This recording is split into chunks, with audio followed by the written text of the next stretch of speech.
Whether we're dealing with extreme drought or conditions of too much moisture, in a mixed landscape, residential or commercial, one of the things that is most important to be able to manage the water needs of the landscape is the soil itself. Within a very small distance, 6 inches or less in some cases, that soil can vary from sandy to extreme clay, and depending on the plants that are within that zone, they're going to take up that water in different ways. So it's very, very important to understand the landscape, to be able to look at it and assess it from the ground up, to be able to provide exactly the amount of water that those plants need to survive droughty conditions. This mixed garden has perennials, annuals, shrubs in it, and even a little tree, and the soil really varies from point to point. One of the things to look at is what is the root system of a new plant, and you think about the impact just of this plant being behind this little rock wall. We have greater heat reflection, we have some drainage, we have pretty good drainage, but as I'm poking my little instrument down into the soil, I actually have hit a hard pan right there. So despite the amount of water I want to put in on this particular plant, I may not be able to get it to live in this particular condition.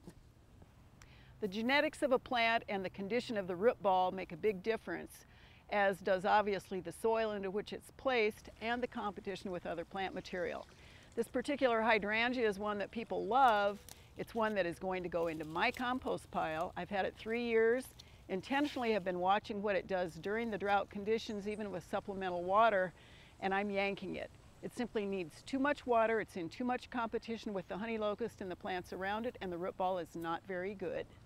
Just because a plant looks like a crispy critter doesn't mean that it was actually the drought that killed it, although the drought certainly causes a plant in stress to become even more dead, if there is such a thing.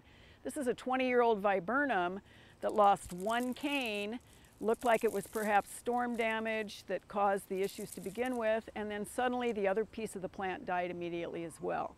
The soil is extremely compacted, so getting water to this plant was an issue. However, in looking at what was really going on, there is a lot of damage at the base of the plant. It's essentially been girdled by some sort of a creature underground, and that, in addition to the droughty conditions, is probably what caused the demise of this particular plant. Managing plants in extreme conditions is probably always going to be with us. You want to make sure that you've chosen the plant properly, look at natives first, bought one that is really in good condition, you understand your soil, the growing environment, and you understand how to apply the right amount of water in the right location at the right time for that plant health.